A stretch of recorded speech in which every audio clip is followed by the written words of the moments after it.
Okay, so let's start. Today we're going to discuss. In previous lecture, we see the what are the different property of the steam.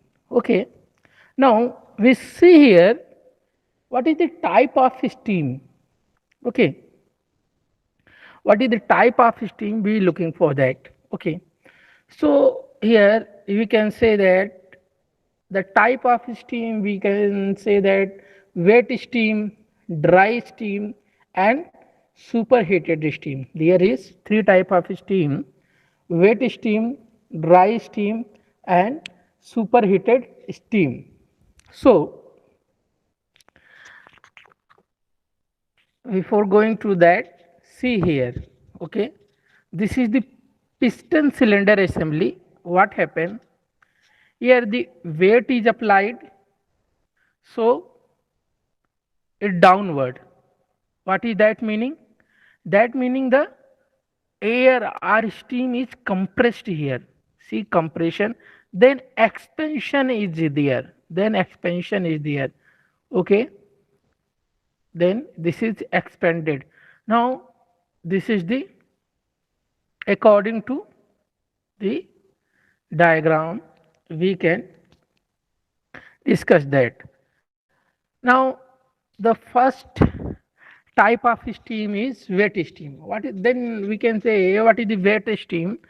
Wet steam content partly water as suspended in it and partially steam. Okay, partly water and partly steam means in wet steam water and steam mixture is there. Okay, we can't say that is fully steam or fully water content is there. Okay, that is the mixture of steam and water. Okay, best steam is the mixture of steam and liquid water. It exists at a saturated temperature content more than 5% of the water. Okay, if we can say that steam, if it contains more than 5% of water, then we call that type of steam is wet steam. Okay,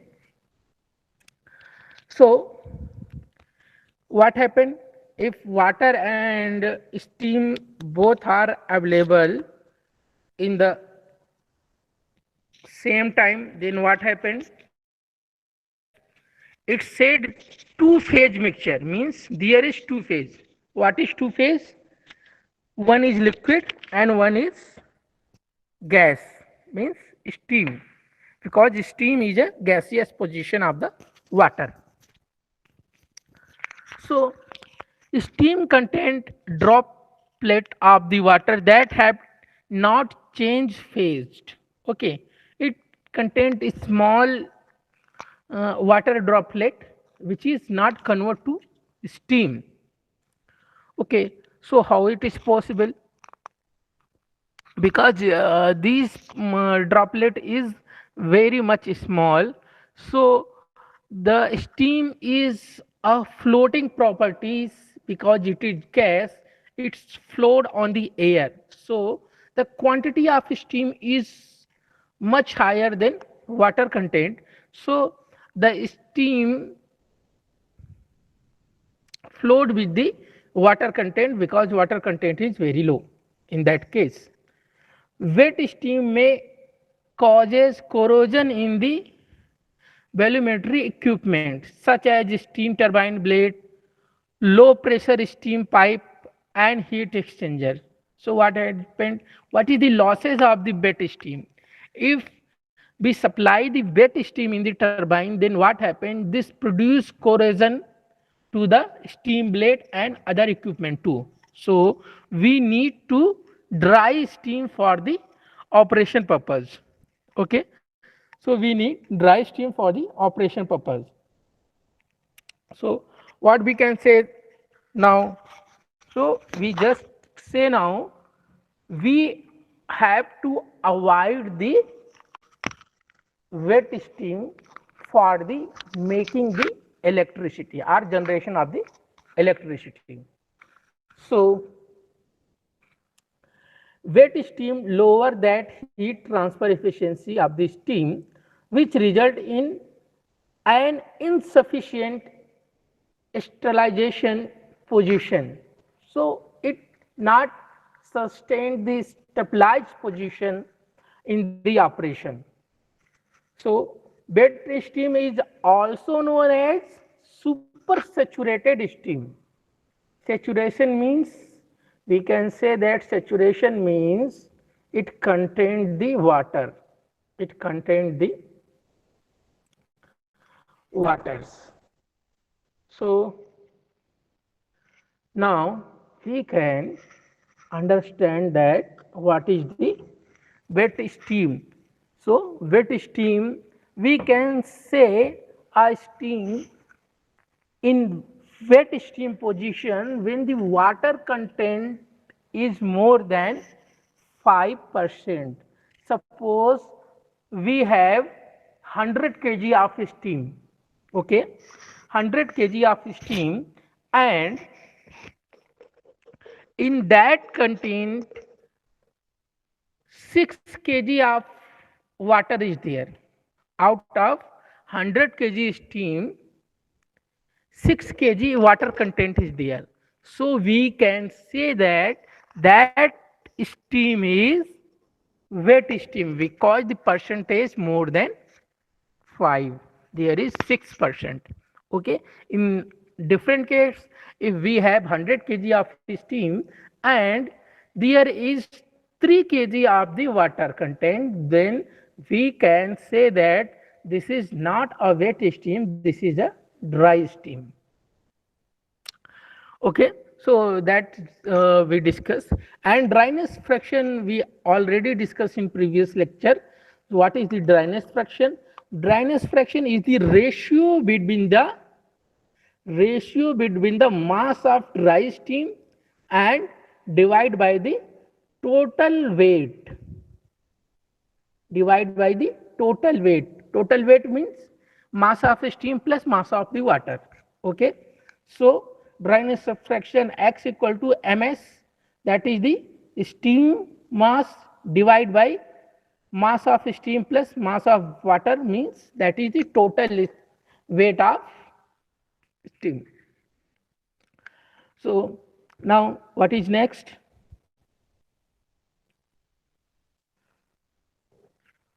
The next is dry saturated steam.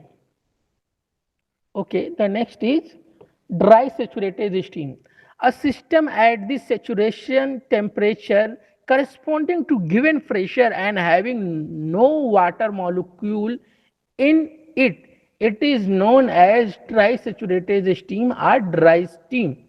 Since the dry saturated steam does not contain any water molecule in it, the dryness fraction will be unit.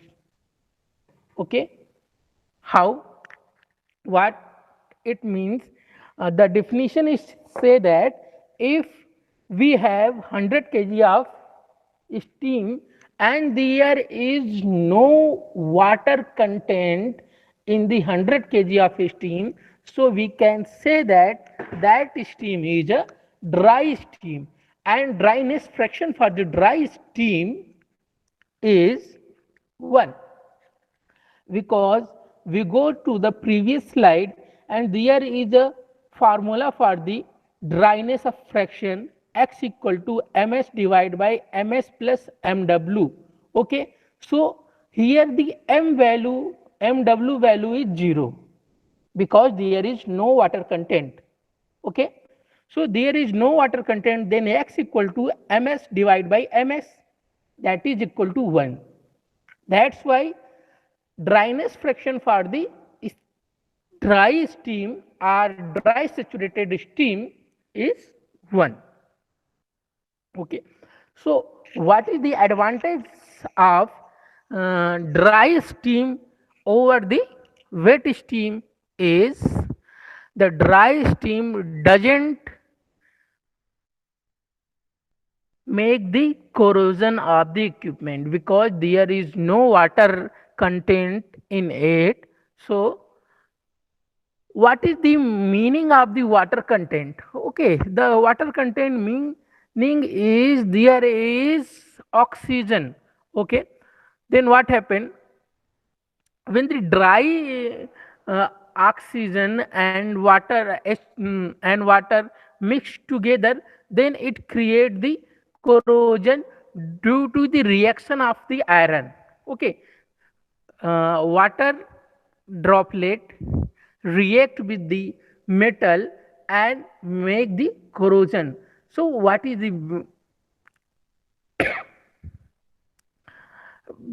bad effect of the corrosion? Because corrosion make the equipment are part weak. So we always avoid the corrosion in the turbine or boiler sector. Okay, so what is now superheated steam? When a dry saturated steam heated further at the given constant pressure.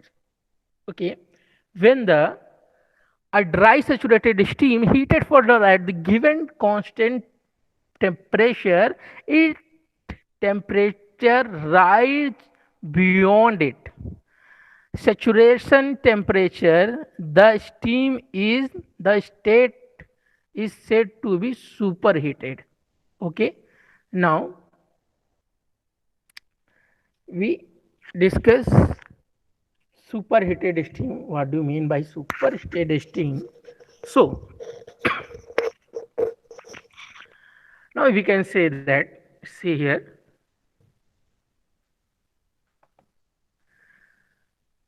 we talk about the enthalpy now. What is the enthalpy of the steam? So HF, what is the meaning of F here? H suffix F. H suffix F means F. Know the fluid here. Fluid means gaseous position of the water. CPW, it is the specific coefficient of the water, TF minus 0. Enthalpy at the dry saturated steam. So it is HF plus HFG. What is the HFG? HFG I show you in the graph. Which graph? See this graph. This is HFG, this is HF, this is HG, and in between the region when the water and gaseous position of the steam. Okay, means water particle also include there. So that is the gas, and Hg means gas. This is fluid, this is gas, this is fluid, and mixture of the fluid and gas, that is the HFG. And what is HW? HW is the water, means this position is the water, means liquid position, and this position is the solid position, means minus 10 degree means ice cube is there.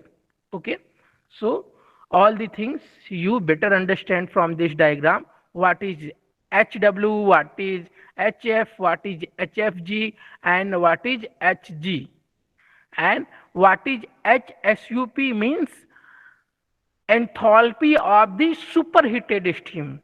Enthalpy of the gas means dry steam. Enthalpy of the wet steam, and enthalpy of the fluid means just more water content is there. Okay, more water content is there. So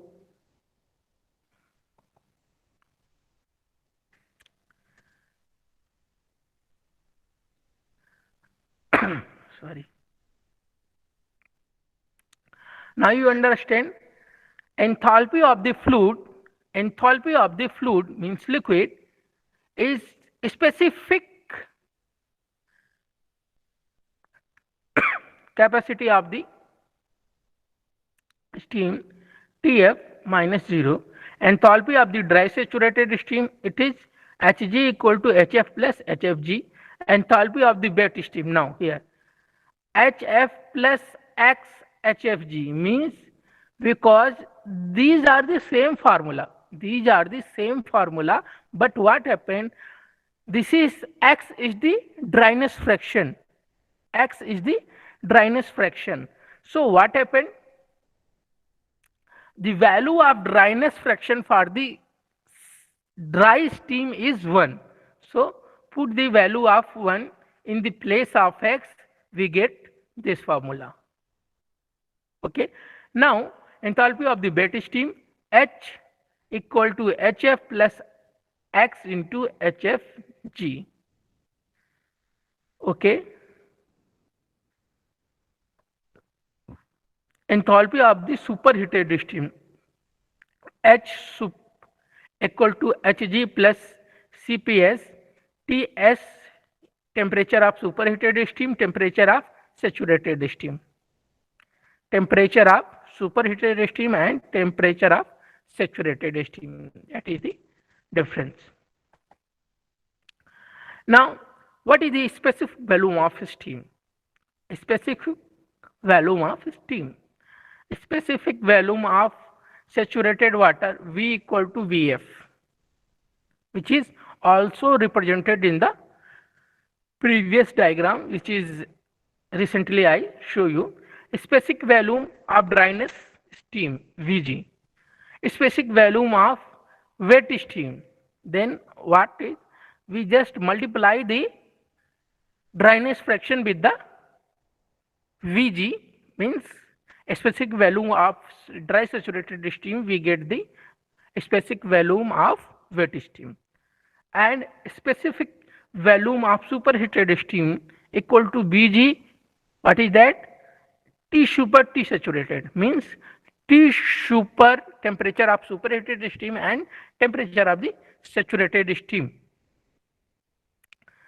See all the things, again I show this diagram. See, temperature of superheated steam, and this is enthalpy of the superheated steam, temperature of saturated steam, and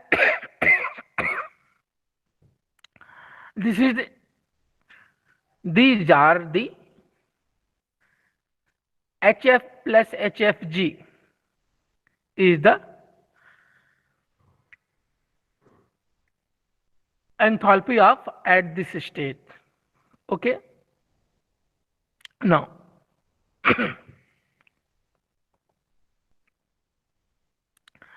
what is next we are going to discuss? We discuss the specific volume here. The next thing is entropy of the steam. Entropy of the steam, we know that we represent the entropy with the symbol of SF, entropy of the liquid or entropy of the fluid. Okay. Entropy of the dry saturated steam, Sg. Okay, means gaseous position. G belongs here the gaseous position. Okay. Entropy of the wet steam, then what happened? Here is dryness fraction is added.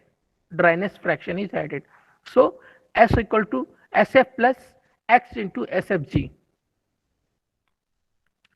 Enthalpy of the superheated steam, now see again, S equal to Sg plus C, means what is Cp? Cp is the sorry, Cp is the coefficient of the conduction, and that is for the superheated, log S super S saturated divided by S saturated. So that is the entropy. Because your syllabus is maximum things in the just study purpose, so there is very less numerical portion in the your syllabus. You just make study and discuss these things.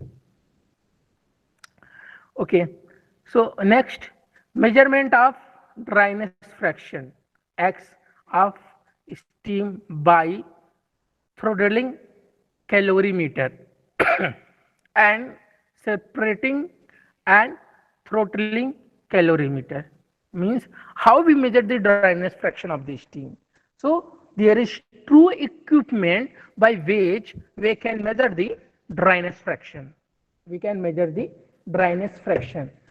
Okay, if as our formula express x equal to ms divided by ms plus mw, then what happen if there is water content, if there is water content, it means the dryness fraction is below 1, means if we have wet steam means saturated steam, then we can say that the dryness fraction, the value of dryness fraction is always below to 1, always below to 1. So how we can measure the dryness fraction? The measuring of the dryness fraction depend upon by two equipment, that is throttling calorimeter and separating and throttling calorimeter. So we discuss this one by one. Now, this is the throttling calorimeter. Throttling calorimeter. Now, what happened? This is the diagram of the equipment. Then what happens? See here, this is the stapling tube. High pressure steam. High pressure steam pass through here. Okay, this is throat. So we can say this is throating valve. Throat valve.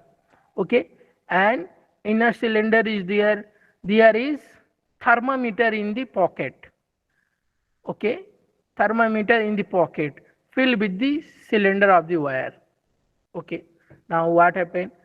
This is the pressure gauge after throttling, and this is the manometer. This U shape is manometer, and what is filled here? This is the mercury always. We fill here mercury because mercury give a lower head on the rising of the pressure. So a small amount of the mercury we can easily see the higher value of the pressure. Now how it work? So supply of the sample tube, this is the sample tube. So high pressure steam supplied through here, and this is passed through the this area. Okay, see, steam is here and it around the this oil tube, and the heat, due to the heat transfer, the steam is transferred to the oil, and the heating of the oil get the reading in the thermometer. Okay, so by this we calculate the temperature of the oil which is connected here. Okay, and here what happened, we get the pressure after the throttling, means here high pressure and here some pressure drop is there because this area is larger than this. Okay, some pressure drop is there, and what is the pressure drop we can measure here because this is the manometer which is measure the pressure. Now see here x1,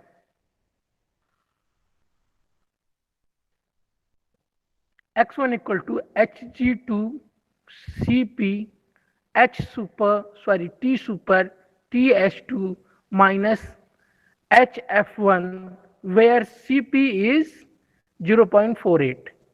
cp is given. This is the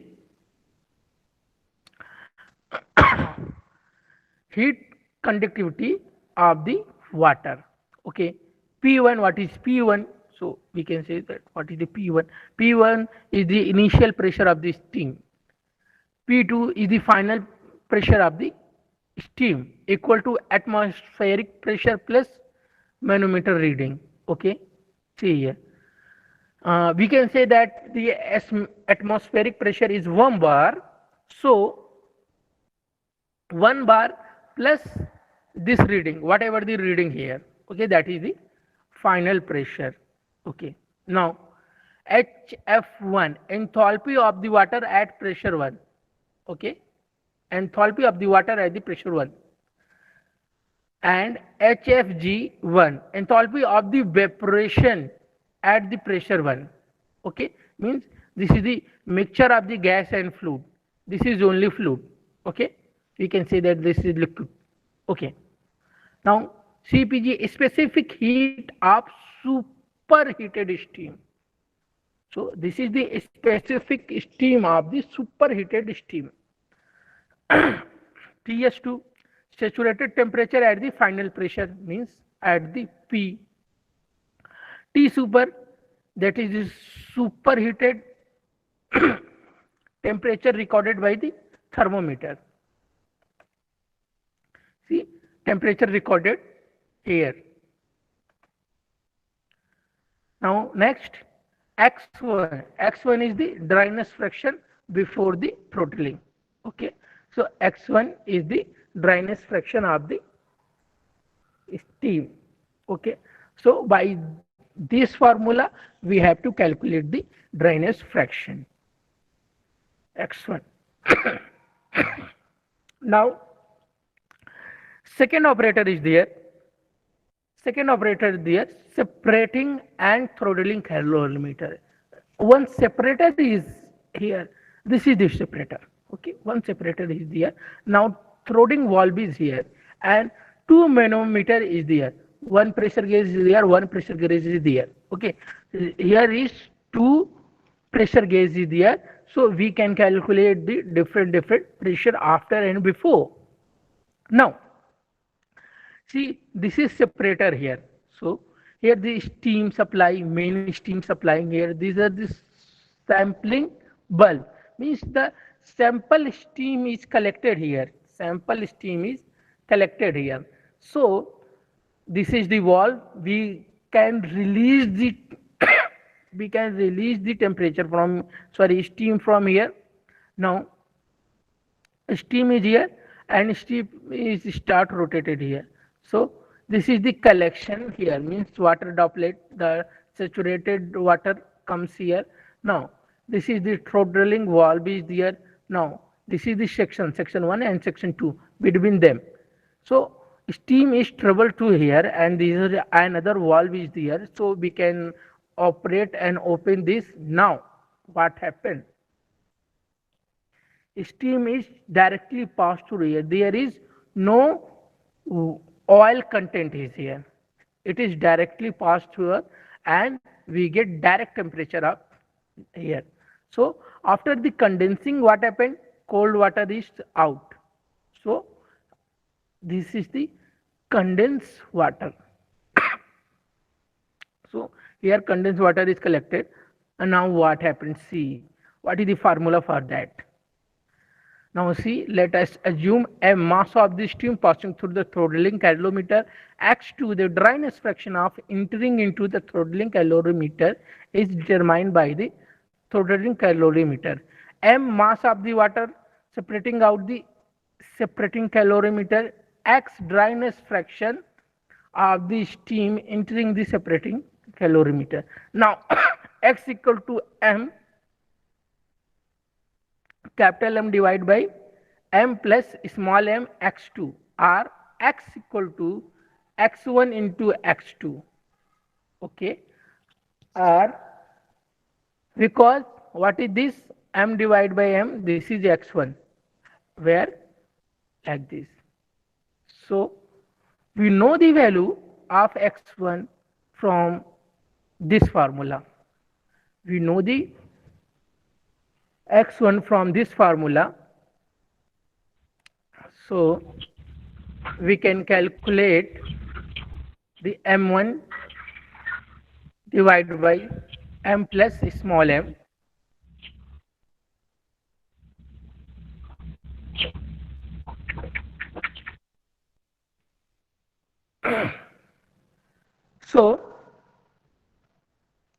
What is next? Now, Molar diagram, RHS diagram, enthalpy and entropy diagram are chart. This is very important when you come to the second year. So, second year there is a subject thermodynamics, and this belong to the thermal activities here. Now, see, y-axis represent the enthalpy and x-axis represent the entropy. Now, what happened? Constant pressure line. This is the constant pressure line. Then constant temperature line. This dotted is the constant temperature line. Now, see, this line is the saturated vapor line, and this line is contained quality line, and this is the X plus L, mixture of the liquid and solid. This is because, and this is the critical point where the phase changes started, that is called the critical point.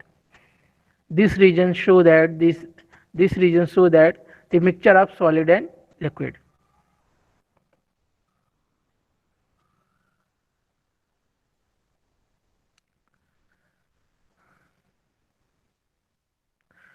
So these are the references. If you want to then go through these references, I will share this PPT to you, so you get benefit of that. Now, do you have any doubt? Then you can ask your doubts.